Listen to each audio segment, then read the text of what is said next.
Hello dear students, आज हम लोग को पढ़ना है लेसन 3 ऑन हिज ब्लाइंडनेस, जिसके पोएट हैं जॉन मिल्टन। ठीक है, इनका आइए थोड़ा सा इनके बारे में जान लेते हैं। John Milton was born on December 9, 1608 in London. 1608 ईस्वी में। His father was a lawyer and law stationer. उनके पिताजी एक लॉयर और लॉ स्टेशनर थे, मतलब जो स्टेशनरी के काम भी करते थे। John Milton was the third child of his father. ठीक है, वो अपने पिता के तीसरे बच्चे थे।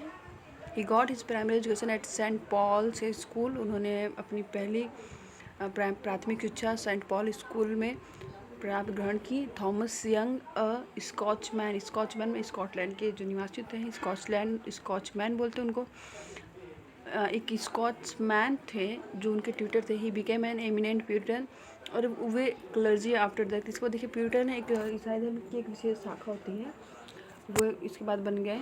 Milton was sent to Christ college.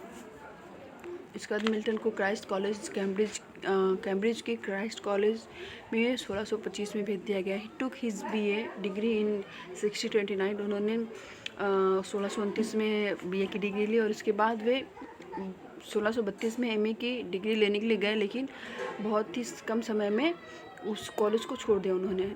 Milton father was an expert musician. Milton के फादर जो थे वो बहुत ही एक्सपर्ट म्यूजिशियन थे, संगीतज्ञ थे और कंपोजर। वो म्यूज़िक को कंपोज करते थे। Milton got these qualities from his father, और मिल्टन ने ये गुण अपने पिताजी से प्राप्त किए थे। He was called the lady of the college for his grace and beauty as Christ College Cambridge. उन्हें द लेडी ऑफ कॉलेज कहा जाता था। क्यों? क्योंकि उनके ग्रेस और ब्यूटी के कारण क्राइस्ट कॉलेज में उन्हें लेडी ऑफ कॉलेज कहा जाता था। Being a Puritan in faith, मतलब विश्वास से प्यूरिटन होने के कारण। ही वॉज डेडिकेटेड सोल, वो अपना पूरा आत्मा मतलब भगवान में समर्पित कर दिए थे शुरू से ही। He felt that he was fated to write. देखिए इन्होंने बहुत ही फेमस एपिक लिखा है, इमॉर्टल एपिक। इनका एपिक अमर है। जिस कौन सा भी, बहुत ज़्यादा फेमस इनका एपिक है, paradise lost and paradise regained. ठीक है, इसको याद करेंगे। पैराडाइज मतलब होता है स्वर्ग। ठीक है, हिज ऑब्जेक्ट। ठीक है, इसको छोड़िए, आगे देखते हैं। Milton lost his eye sight at age of 44। Milton ने अपनी ये देखिए, ये अंधे हो गए थे। ठीक है, देखिए Milton lost his eye sight at the age of 44। 44 वर्ष की आयु में ये अपनी आंखों की रोशनी खो दिए थे। His daughter remained unmarried for the sake of their father.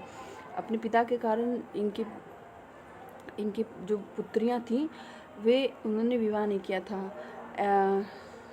Father to the poems to Milton to dictation. Dictation मतलब श्रुतलेख, मतलब उनके पिताजी बोलते थे और ये लिखती थी इनकी पुत्री। In fact in the later years of Milton, इस तरह से अंत में वास्तव में कह सकते हैं कि मतलब अंतिम समय में, मिल्टन के अंतिम समय में, his daughters became the eyes and ear of his blind poet. मतलब उनकी जो पुत्रियाँ थी वही उनकी आँख और कान बने थे इस अंधे कवि के। ठीक है, आइए थोड़ा सा पोएम के बारे में जान लेते हैं।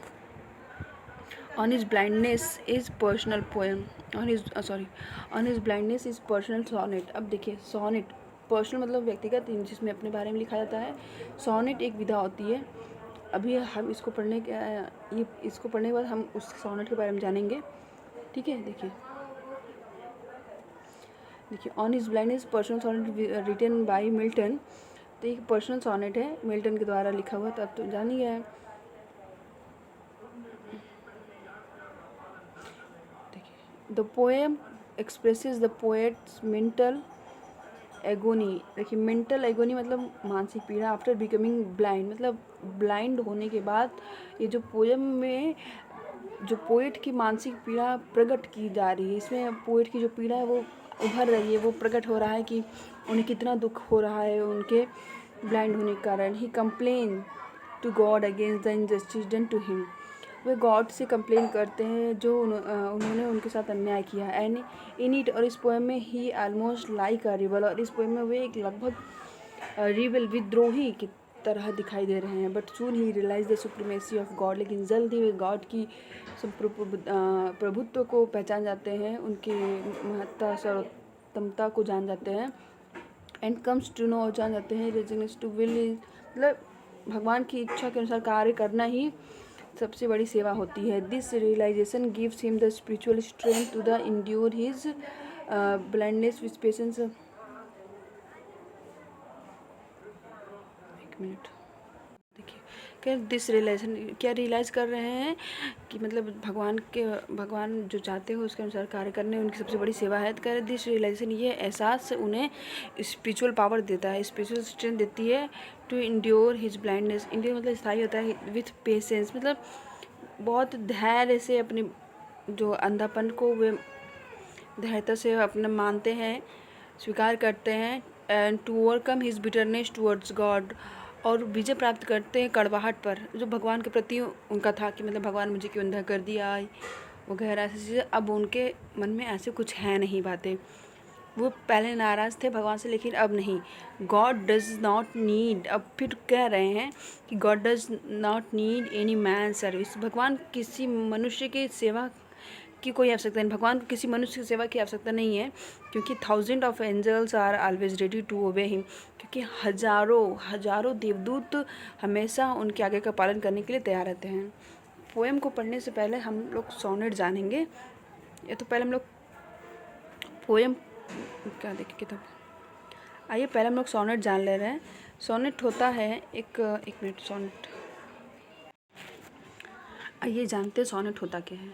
ठीक है, देखिए sonnet, it is Italian in origin, मतलब ये सबसे पहले कहाँ इसका ओरिजिन हुआ था, आरंभ हुआ था, ये इटली में हुआ था। It is a kind of lyrical poem in 14 lines.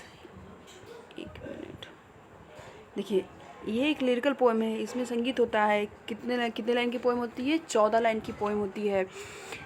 मतलब 14 लाइन की कविता को हम सोनेट कहते हैं, सही मायने में हम कह सकते हैं। देखिए इट हैज़ 2 फॉर्म्स, इसके 2 फॉर्म हैं।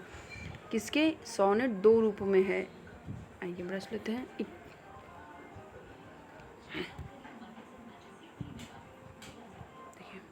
इट हैज़ 2 फॉर्म्स, ये 2 रूप में, एक या तो इसे इटालियन का या तो पेट्रार्चन सोनेट का ही है। एक फॉर्म ये हो गया, और एक इंग्लिश या एक शेक्सपियरियन सोनेट, मतलब 2 रूपों में सोनेट आता है। ठीक है, 2 रूपों में। क्या क्या? पहला क्या है? पहला है इटालियन, या तो इसे इटालियन का या तो पेट्रार्चन सोनेट का ही, या तो इंग्लिश या एक शेक्सपियरियन सोनेट। देखिए द इटालियन और पेट्रार्चन सोनेट हैज़ 2 पार्ट्स, मतलब जो इटालियन 14 लाइन की कविता होती है, लेकिन जो इटालियन सोनेट होता है, इटालियन सोनेट होता है, ये 2 भागों में बटा होता है। कौन कौन से 2 भागों में बटा होता है? Octave and sestet. देखिए ऑक्टेव मतलब होता है 6 लाइन की कविता, और सेस्टेट मतलब ऑक्टेव मतलब होता है 4 लाइन की कविता। गलत हो रहा है, देखिए ऑक्टेव मतलब होता है 8 लाइन की कविता, सेस्टेट मतलब होता है 6 लाइन की कविता। देखिए 8 और 6 मतलब 14। ऑक्टेव एंड सेस्टेट मतलब एक 8 लाइन की कविता होती है और एक 6 लाइन की कविता होती है। तो ये होता है आपका इटालियन सोनेट। ऑक्टेव, देखिए यहाँ पे लिखा है Octave consist of the 8 lines and sestet of the last 6 line, मतलब पहला 8 लाइन कविता होती है और दूसरा क्या होता है 6 लाइन कविता। देखिए राइम स्कीम मतलब जो लय का जो स्कीम होता है, किस तरह से लय बैठाया जाता है, इसको हम समझाएंगे अभी पोएम पढ़ाते समय, तो ध्यान रखिए। देखिए स्कीम इज ऑफ, देखिए ए बी बी ए, देखिए ये 8 लाइन के लास्ट में रहेगा। देखिए 4 लाइन, देखिए A B B A, C D E, ठीक है। और ये देखिए 6 लाइन की है। इसको हम पढ़ाते समय कविता इसको समझाएंगे क्या होता है राइम स्कीम, ठीक है। ऑन इज ब्लाइंडनेस, देखिए यहाँ पे दिया है on his blindness by John Milton is an Italian sonnet. जो सोनेट आपका ऑन इज ब्लाइंडनेस में, वो कौन सा सोनेट है, किस प्रकार का सोनेट है? Italian sonnet. Milton has unified the two, ये क्या है, of his poem making the 8 line English. देखिए आगे देखिए द इंग्लिश और Shakespearean sonnet has 3 stanzas of 4 line, मतलब ये इटालियन में क्या होता है 8 लाइन की कविता और 6 लाइन की कविता होती है, इन दोनों से मिलकर ये बनता है इटालियन। लेकिन जो इंग्लिश या शेक्सपियरियन सोनेट होता है वो 4 लाइन की 3 स्टैंजा होती है, 4 × 12, और फॉलोड बाय कपलेट, और एक उसके साथ एक 2 लाइन की कविता होता था 12 2 14। देखिए इट इज़ राइम स्कीम, और देखिए उनकी राइम स्कीम क्या होती है शेक्सपियरियन सॉनेट की A B C D E F G G. ठीक है, शेक्सपियर रोट 154 सॉनेट, शेक्सपियर ने 154 सॉनेट लिखा, and in the sonnet the argument. ठीक है, ये सब छोड़िए, मतलब अब इसके बाद हम लोग कल पढ़ेंगे पोएम। वीडियो बड़ा हो रहा है, कल हम लोग देखेंगे आपका पोएम। Thank you.